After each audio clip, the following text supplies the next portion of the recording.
everybody. I'm still kind of playing around with my phone camera, so I decided to do a video in another room. So this is actually my bedroom that I'm doing this in.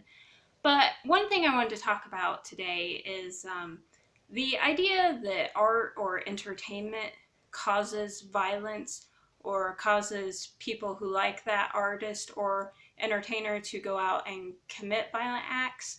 And what kind of got me thinking about this was lately I've kind of been reading and watching stuff about Marilyn Manson, which, if you don't know, Marilyn Manson is he's a musician. I'm surprised, like, if anybody hasn't heard of him because he's pretty controversial.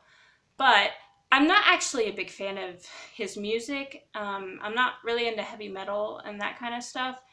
But I do like a lot of what he has to say, and some of the things that he has said in interviews and things like that are pretty interesting. And a lot of times I've actually found myself agreeing with a lot of what he had to say. So, anyway, while I've been watching these interviews and stuff, it's come up a lot that he got a lot of blame for Columbine when, there was a school shooting and a couple of kids went and killed a bunch of people at their school. And it turns out actually that they weren't even really Marilyn Manson fans, but when it happened, everybody was quick to point the finger. And as always, they were, looking for someone to blame. And so they decided to blame Marilyn Manson and that kind of entertainment. And the thing is, I don't think entertainment or art in itself, at least most of the time, it doesn't cause people to go out and do things.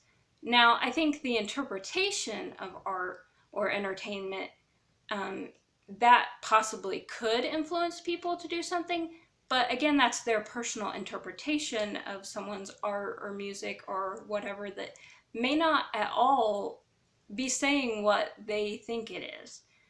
For instance, I know the Beatles song Helter Skelter. I really don't think that when the Beatles wrote that song that they thought of how, someone may use it later to kill people.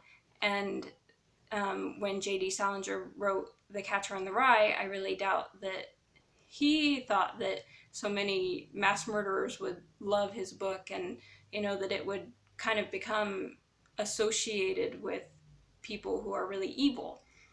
And so I think that we need to, instead of looking for musicians or movies or video games or anything like that to blame for violent acts, we need to look instead at, first of all, the mind of the person who committed the act, because that's where it really comes from.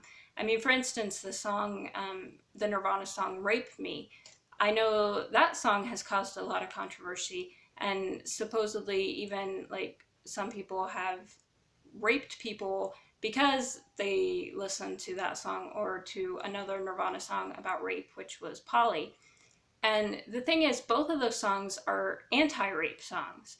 But when you listen to or take in any kind of art form, often you can kind of twist it in your mind to mean something it really doesn't mean, or you can interpret it in any way you want. And I know this myself as an artist because I've had my own personal art interpreted in ways that I definitely had no idea that it would be taken that way when I wrote it or when I painted it or when I drew it. And most of the time, I like that. I like that my art is thought provoking enough that it gets different ideas going. But if it was something truly horrible, then I would definitely come out and say that's not at all what my art is actually saying. And, I know Kurt Cobain did that when people started thinking Polly and Rape Me were um, songs encouraging people to rape or hurt others. And he was very open about the fact that they were anti rape songs. And he was trying to say that, especially with Rape Me, that if you, mistreat others in any way, it's going to come back to you and you're going to get exactly what you give. So, I mean, that's kind of what the idea of that song was.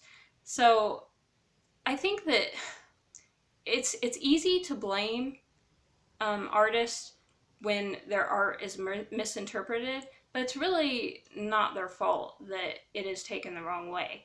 And I can definitely see where, like, someone like Marilyn Manson, who's very controversial, could be misinterpreted a lot. But again, that doesn't necessarily make the artist guilty. I mean, it's not their fault that people with mental illness or messed up ideas or hatred in their heart listen to them and then put their own ideas into what they are listening to or what they're reading or anything like that. So I just wanted to say that I think it's really unfair that some people and artists and things get blamed for things that they never really stood for, but everybody has kind of thrown on to them. So if you are watching this video and you'd like to share your thoughts on the matter, I mean, do you think that art and entertainment do cause people to go out and do bad things, or do you think that the mind of the person already has to be twisted in order for that to happen? Because that's what I think, that your mind already has to be twisted for you to interpret something in a way that makes you want to go out and kill people.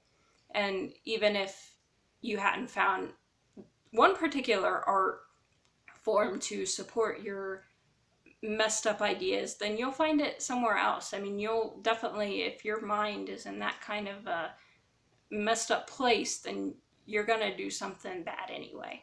So that's what I think, and I just thought I'd share my thoughts and ideas and see what other people thought. So I appreciate you watching, and I hope you enjoyed this, and I'll see you later. So bye.